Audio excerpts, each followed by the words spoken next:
अस्सलामु अलैकुम। आज हम बात करेंगे कि नबी करीम सल्लल्लाहु अलैहि वसल्लम की रमज़ान में इबादत कैसी थी। रमज़ानुल मुबारक वो बाबरकत महीना है जिसमें नबी करीम सल्लल्लाहु अलैहि वसल्लम अपनी इबादत को और ज़्यादा बढ़ा देते थे। हज़रत आयशा रज़ी अल्लाह अन्हा फरमाती हैं कि जब रमज़ान आता तो रसूलुल्लाह सल्लल्लाहु अलैहि वसल्लम इबादत में बहुत ज़्यादा मेहनत फरमाते और अल्लाह की तरफ पूरी तवज्जो करते। नबी करीम सल्लल्लाहु अलैहि वसल्लम रमज़ान में रातों को लंबी नमाजें पढ़ते, कुरान पाक की तिलावत ज़्यादा करते और अल्लाह से खूब दुआएं मांगते थे। आप सल्लल्लाहु अलैहि वसल्लम लोगों के साथ हुस्न सुलूक करते और सदका व खैरात भी ज़्यादा करते थे।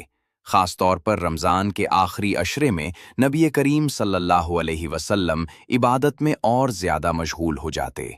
आप सल्लल्लाहु अलैहि वसल्लम रातों को जाग कर इबादत करते, अपने घर वालों को भी जगाते और अल्लाह की रज़ा हासिल करने की कोशिश करते। हमें भी चाहिए कि रमज़ान के इस मुक़द्दस महीने में नबी करीम सल्लल्लाहु अलैहि वसल्लम की सुन्नत पर अमल करते हुए नमाज, तिलावत कुरान, दुआ और सदका व खैरात में ज़्यादा वक्त गुजारें। अल्लाह ताला हमें भी रमज़ान की कदर करने और ज़्यादा से ज़्यादा आप इबादत करने की तौफ़ीक़ अता फ़रमाए। आमीन। अगर आपको ये वीडियो अच्छी लगे तो लाइक, कमेंट, शेयर और सब्सक्राइब करना ना भूलें।